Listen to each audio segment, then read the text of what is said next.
All right, in this example, we need to evaluate the following definite integral. We can look at the integral and we notice that using a straightforward antiderivative rule will not work because we see this is the product of two expressions. Therefore, this is screaming u-substitution. Remember, in u-substitution, I need to pick a u. That will give me a du.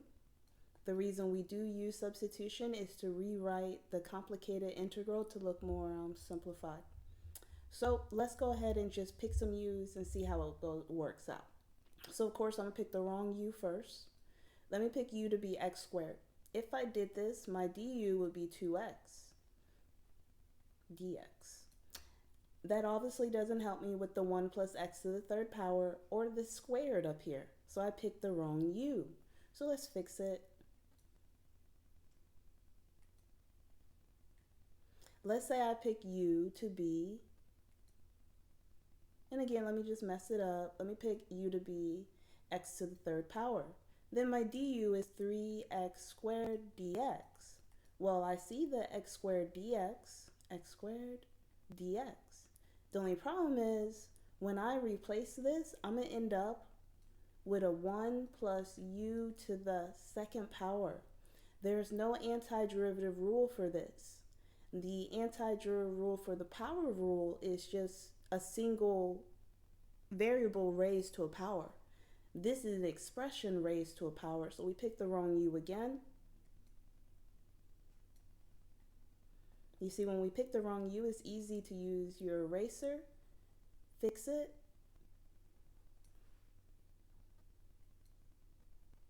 All right, so let's try this again. I'm going to pick u to be 1 plus x to the third power. Now I'll do my du, and I'll get 3x squared dx. I see the x squared dx, so let me divide by 3, and I get du over 3, or the same as 1/3 times du equals x squared dx. I have a choice. I can change my limits of integration in terms of u. So I will say when x equals 0, u equals, and I'll take the 0, plug it in for x, and I get u is 1.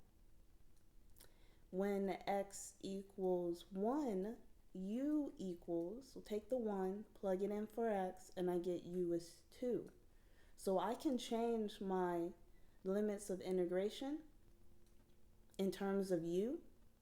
So then at the end of my problem, I can just plug in the 1 and 2 in place of u. If I leave it as 0 and 1, that's saying x. So I would have to go back and replace the u in terms of x before plugging in the 0 and 1. So there's two choices. It's your choice. Just be careful which one you pick. So now back to the problem. All right, so let me go ahead and rewrite the original just so we can see it.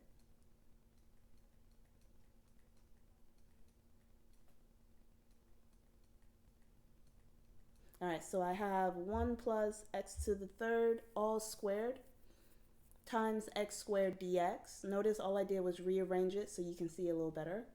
So this will become u to the second power, u squared, times, well, x squared dx, that is my du over 3. So let me just separate it, call it 1/3 du.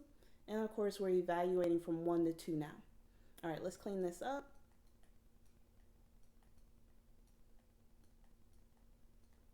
Antiderivative rules.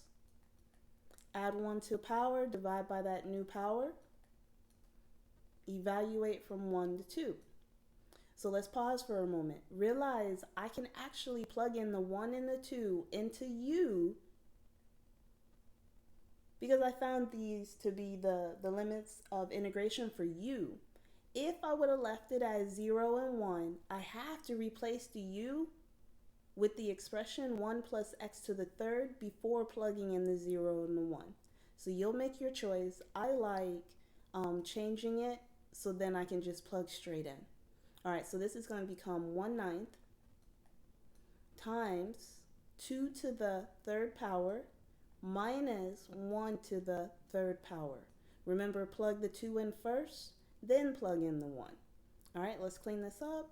1/9 times 8 minus 1, which is 7. So the final answer is 7/9. This was a good problem using u-sub. I do believe in just trying different u's and using your eraser if you find out that you picked the wrong one. I also like changing my limits of integration in terms of my u variable, but you don't have to. It's your choice. You just have to figure out which one you like. All right, have a great day.